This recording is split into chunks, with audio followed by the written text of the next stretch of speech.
Je ne vais pas vous faire un grand discours. Je vais vous expliquer ce que j'ai dit aux journalistes. Les journalistes m'ont posé une question. Est-ce qu'il est nécessaire de venir toutes les semaines manifester? Oui. Alors, moi j'ai répondu, oui, bien sûr. Il faut venir.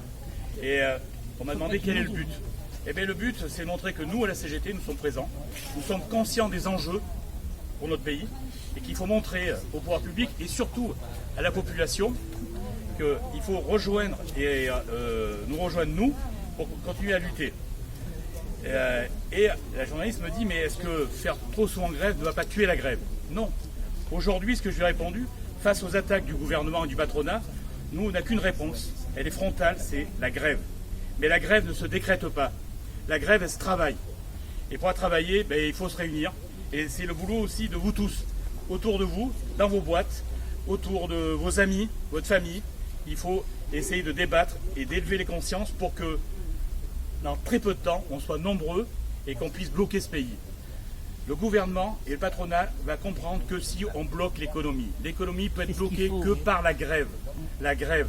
Et pour cela, c'est vous tous qui devez, avec la CGT, discuter, dire qu'aujourd'hui c'est plus possible, qu'avec le pouvoir d'achat qui est de plus en plus bas, avec l'énergie qui augmente, mais qui va être très compliqué de se chauffer. Aujourd'hui on ne s'en rend pas compte parce que c'est vrai qu'on a la chance, il fait beau, mais cet hiver, combien de gens et de familles ont du mal à chauffer? Combien de familles ont du mal à acheter de la nourriture? Combien de travailleurs ont du mal à faire un plein? Mais tout ça, il faut en discuter.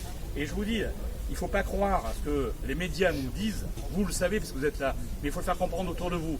La seule réponse, je vous le dis, c'est par la mobilisation et la grève. La grève. Ça fait longtemps qu'on le dit à la CGT, c'est la grève. Et la convergence de nos luttes.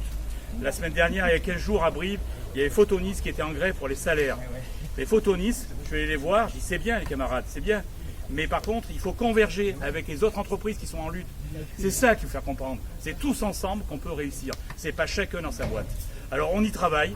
C'est beaucoup de boulot pour tout le monde. Mais il faut absolument converger toutes nos forces et nos luttes pour réussir à faire casser ce gouvernement. C'est pas possible. Là, je sais pas, mais vous le savez, c'est pas à vous que je vais vous le dire. Quand on voit ce qui s'est passé dans l'hémicycle avec un 49.3, aujourd'hui, c'est pas 30, c'est 300, 500, 1000, on doit être là. Voilà, et bien tout ça, il faut discuter avec tout le monde et il faut amener à la réflexion. Voilà, après quoi dire de plus? Je ne sais pas, mais à continuer. Il y a une chose qu'il faut retenir, c'est le 10. Le 10, on appelle à notre mobilisation. Alors le 10, ça nous laisse du temps pour travailler dans nos structures, dans les boîtes, et on espère la réussir. Parce qu'aujourd'hui, c'est sûr, on n'est pas nombreux, mais c'est quand même beau parce que nous sommes là. On pourrait aussi ne pas être là. On est là, on a eu que quelques jours, on a eu 3 jours pour préparer ce rassemblement. Mais le 10, on a une semaine. Le 10, il faut en parler autour de vous. Le 10, il faut qu'on soit nombreux. Il faut qu'on soit nombreux en grève, il faut qu'on soit nombreux lors de la mobilisation. Donc soyez vigilants, discutez autour de vous. Il faut absolument rassembler toutes nos forces. Voilà. Je vous remercie.